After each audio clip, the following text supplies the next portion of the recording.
bisa mengetahui mana yang dicintai oleh Nabi Muhammad dan mana yang dibenci oleh Nabi Muhammad. Di tempat seperti ini kita bisa mengetahuinya. Dan di tempat seperti ini juga tempatnya kita membersihkan hati kita daripada hati-hati yang kotor. Apa yang disebut hati yang kotor adalah di dalam hatinya dia masih ada rasa iri, di dalam hatinya masih ada rasa benci ke sesama saudara, sesama muslim. Dia masih ada rasa benci di dalam hatinya.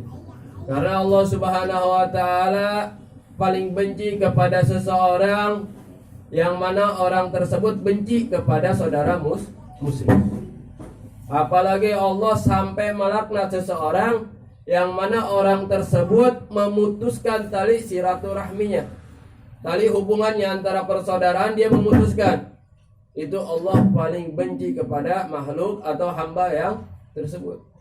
Bahkan Allah melaknat hamba tersebut, karena ini termasuk daripada dosa-dosa yang besar di hadapan Allah Subhanahu wa taala.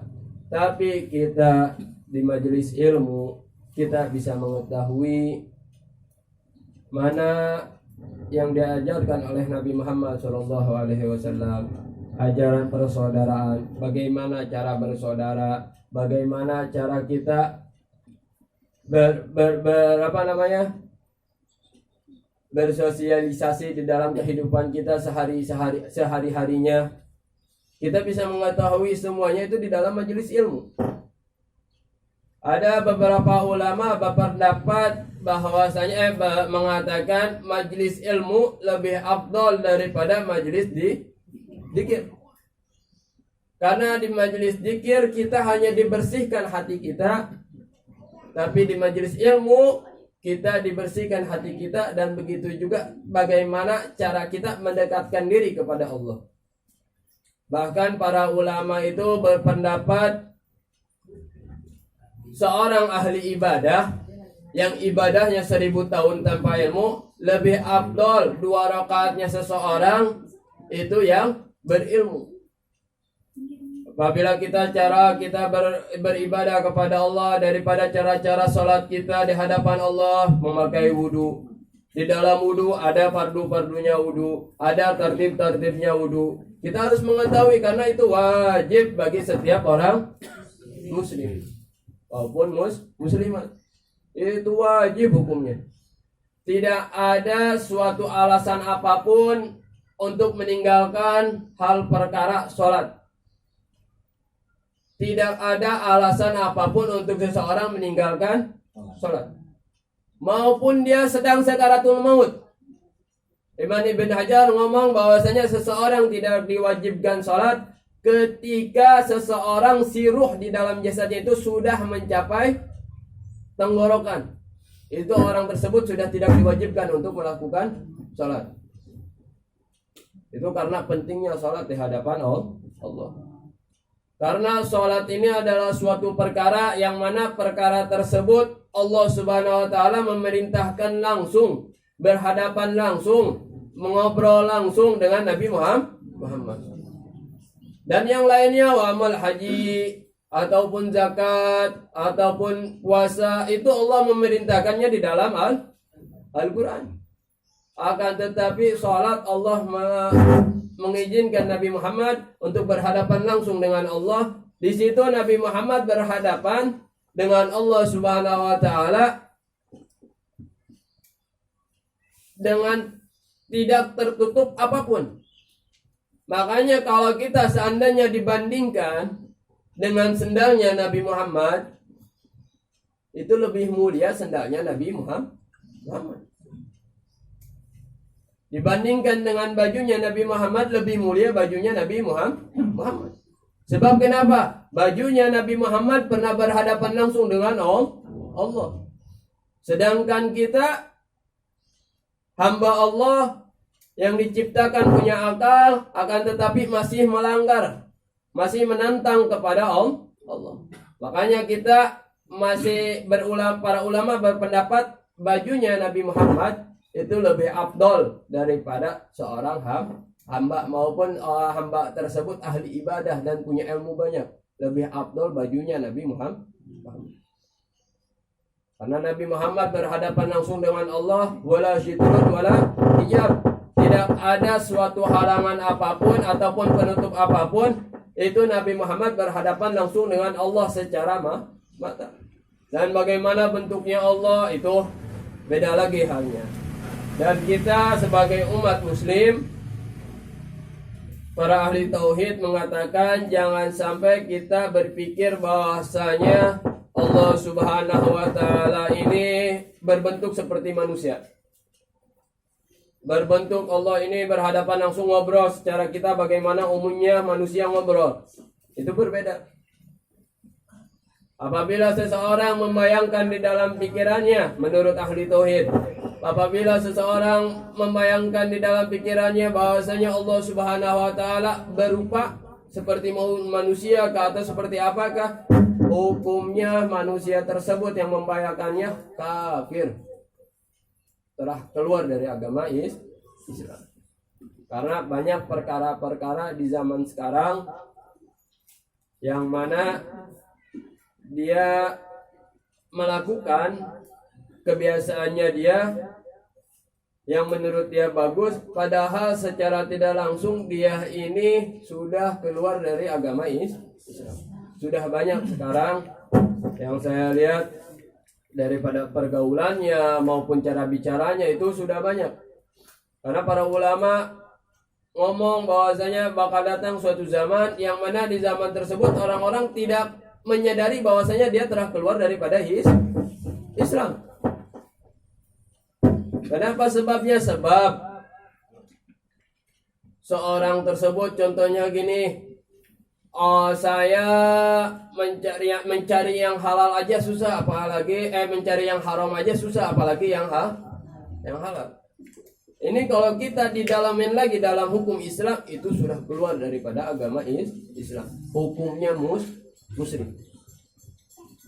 Jadi kita berpasrah diri kepada Allah Subhanahu wa taala, mengikhlaskan apa yang sudah terjadi kepada kita dan siap menerima apapun yang akan terjadi kepada kita. Mudah-mudahan kita selalu digampangkan oleh Allah Subhanahu wa taala, selalu diberi kesehatan, selalu diberi kenikmatan oleh Allah Subhanahu wa taala, selalu ditambahkan iman takwa kita di hadapan Allah kepada Allah Subhanahu wa taala. Amin ya rabbal alamin. Di sini saya akan menerangkan dalam kitab Safinatun Najah. Kitab Safinatun Najah adalah tentang menerangkan tentang fikih. Apa itu fikih? Fikih adalah suatu perkara yang mana kita bisa mengetahui bagaimana tata cara berhadapan atau tata cara beribadah kepada Allah Subhanahu wa taala, atau bagaimana seseorang ini menjadi muslim. Bismillahirrahmanirrahim. Alhamdulillahirabbil alamin wa bihi nasta'in ala umuri dunya waddin. Wa sallallahu ala sayyidina Muhammadin khatamin nabiyyin wa alihi wa sahbihi ajmain wa la haula wa la quwwata illa billahil aliyyil azim. Alhamdulillah, segala puji bagi Allah Subhanahu wa taala. Pengarang tersebut paling pertama yang dikarangnya oleh beliau adalah bismillah. Mengapa para pengarang kitab dimulai dengan bismillah? Karena tabarukan dengan Al-Quran. Karena Al-Quran dalam madhab Syafi'i, bismillah itu termasuk daripada ayat pertama di dalam Al-Quran. Bismillahirrahmanirrahim. Alhamdulillahirabbil alamin wa bihi nasta'in. Wa bihi nasta'in, dengan jalan ini, ala umurid dunia wa din, atas perkara-perkara agama atau urusan-urusan agama. Dengan kitab ini saya rangkum untuk mengetahui perkara-perkara agama. Faslun arkanul Islam khamsatun. Yang paling pertama dibahas di dalam kitab fikih, di apapun itu kitab fikihnya, pasti yang paling pertama dibahas adalah rukun Islam. Arkanul Islam khamsah. Rukun-rukunnya Islam itu ada 5. Dan alhamdulillah kita dididik oleh orang tua kita yang dahulu ketika kita lahir dan di waktu kecil kita sudah mengetahui rukun Islam. Karena wajib bagi setiap orang muslim mengetahui rukun-rukunnya Islam. Yang paling pertama syahadatu alla ilaha illallah wa anna Muhammadur Rasulullah.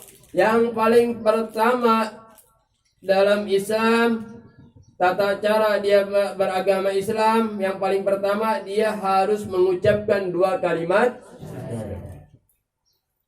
Tidak hanya mengucapkan, dan dia juga harus meyakini 2 kalimat syahadat. Di dalam hatinya harus ada keyakinan bahwasanya saya bersaksi tiada Tuhan selain Allah, dan saya bersaksi tiada bahwasanya Nabi Muhammad adalah utusannya Allah.